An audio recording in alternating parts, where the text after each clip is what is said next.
Hello friends, അപ്പം നമുക്കാണെങ്കിലേ ഇന്ന് പുളിയിഞ്ചിയുടെ recipe ഒന്ന് കണ്ടു നോക്കിയാലോ. നല്ല ടേസ്റ്റാണ് കേട്ടോ.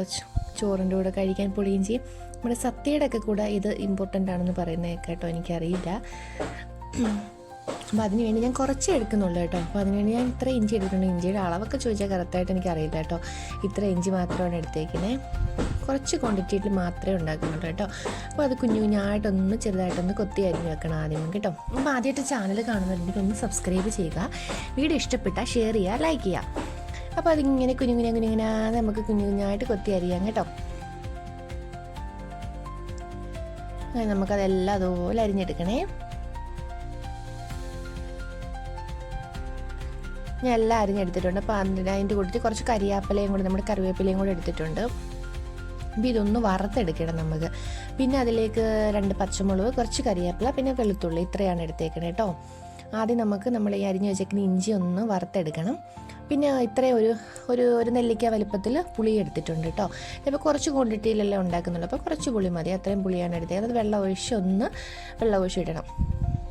ആ സമയത്ത് നമുക്ക് നമ്മുടെ ഈ അരിഞ്ഞ് വെച്ചിരിക്കുന്ന ഉള്ളി ഒന്ന് വറുത്തെടുക്കണം. ഞാനത് മൊത്തം കൂടെ അങ്ങ് ഇട്ട് കേട്ടോ. പിന്നെയാണ് അബദ്ധം പറ്റിയെന്ന് അറിഞ്ഞത്. കുറച്ച് ഇട്ട് വറുത്തരിഞ്ഞ് പെട്ടെന്ന് ആയേനെന്ന് ഓർത്തു. ഞാൻ ആദ്യം തന്നെ അത് മൊത്തത്തിൽ അങ്ങിട്ടു. പക്ഷേ കുഴപ്പമില്ല, അതൊക്കെ ആയാലും നല്ല വൃത്തിയായിട്ടായി കിട്ടിയിട്ടുണ്ട്. പിന്നെ അത് വറുത്ത് കഴിയുമ്പോഴത്തേനും അത് ക്വാണ്ടിറ്റി കുറയും കേട്ടോ. അത് നമ്മൾ കുറച്ചും കൂടെ കൂട്ടി ഇഞ്ചി എടുക്കാൻ നോക്കുക.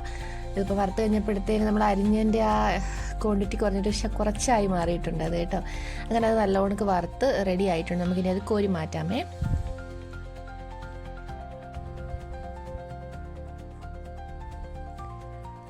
കോരിയെല്ലാം മാറ്റിയിട്ട് ഇനി അതൊന്ന് നല്ല വൃത്തിയായിട്ട് വറുത്ത് നല്ല ഇതായിട്ട് വന്നേക്കുണ്ട്. അപ്പോൾ നമുക്ക് കൈ കൊണ്ട് ചെറുതായിട്ട് അതൊന്ന് പൊടിച്ചെടുക്കണം.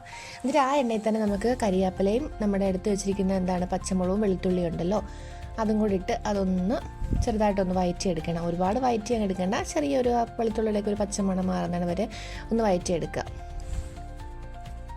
ഞാൻ ഇഞ്ചി ചെറുതായിട്ട് കൈവച്ചൊന്ന് പൊടിച്ച് വെച്ചിട്ടുണ്ട് കേട്ടോ. ഒത്തിരി അങ്ങ് പൊടിക്കേണ്ട, കൈവച്ച് ചെറുതായിട്ടൊന്ന് ഇതാക്കിയാൽ മതി. പിന്നെ അതിലേക്ക് 1 ടീസ്പൂൺ മുളക് പൊടി ഇട്ടിട്ടുണ്ട് കേട്ടോ. പിന്നെ ഒരു 1/4 ടീസ്പൂൺ മഞ്ഞൾപ്പൊടി, 1/4 ടീസ്പൂൺ നമ്മുടെ ഉലുവാപ്പൊടി ഉണ്ടല്ലോ, അതും ഇട്ടിട്ടുണ്ട്. പിന്നെ കുറച്ച് കായം ഇട്ടിട്ടുണ്ട്. ഇട്ട് അതിൻ്റെ പച്ചമണം മാറുന്നതിന് വരെ അതൊന്ന്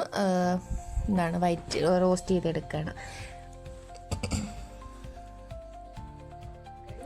പിന്നെ നമുക്ക് നമ്മുടെ നമ്മൾ വറുത്ത് വെച്ചിരുന്ന ഇഞ്ചി ഉണ്ടല്ലോ, ആ ഇഞ്ചിയും കൂടെ അതിൽ ചേർത്ത് ഒന്ന് മിക്സ് ചെയ്തെടുക്കുക.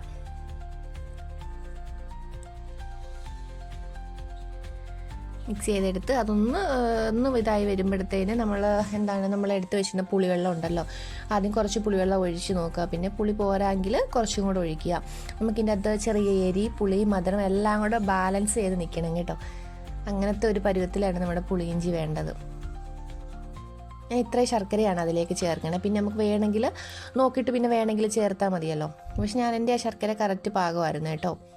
അങ്ങനെ ഒന്ന് കുറുകി ഞാൻ ഇച്ചിരി എണ്ണ എൻ്റെ കൂടിപ്പോയിട്ട് അത് എണ്ണ ഇങ്ങനെ മേളിൽ നല്ല വൃത്തിയായിട്ട് തെളിഞ്ഞ് കിടപ്പുണ്ട് കേട്ടോ. ഇത്ര എണ്ണ വേണ്ട ആവശ്യമില്ലായിരുന്നു.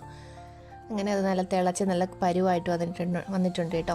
അപ്പോൾ ട്രൈ ചെയ്തിട്ടില്ലാത്തവരൊന്ന് ട്രൈ ചെയ്ത് നോക്കുക കേട്ടോ. നല്ലതാണ്, ചോറിൻ്റെ കൂടെ ഒക്കെ കഴിക്കാൻ സൂപ്പർ ടേസ്റ്റാണ് കേട്ടോ. പൊതിച്ചോറൊക്കെ കൊണ്ടുപോകുന്നവർക്കൊക്കെ, ലഞ്ചൊക്കെ കൊണ്ടുപോകുന്നവർക്ക് ഇത് ഇച്ചിരി ഉണ്ടെങ്കിലേ സൂപ്പറാണ് കൊണ്ടുപോകാൻ. അപ്പം ഇതാണ് നമ്മുടെ പുളിയിഞ്ചി റെഡി ആയി കഴിഞ്ഞിട്ടുണ്ട്. അപ്പോൾ എല്ലാവരും ഇഷ്ടപ്പെടുവാണെങ്കിൽ ഒന്ന് ലൈക്ക് ചെയ്യുക, കമൻറ്റ് ചെയ്യുക കേട്ടോ. അപ്പോൾ ഓക്കെ, ടാറ്റ, ബൈ.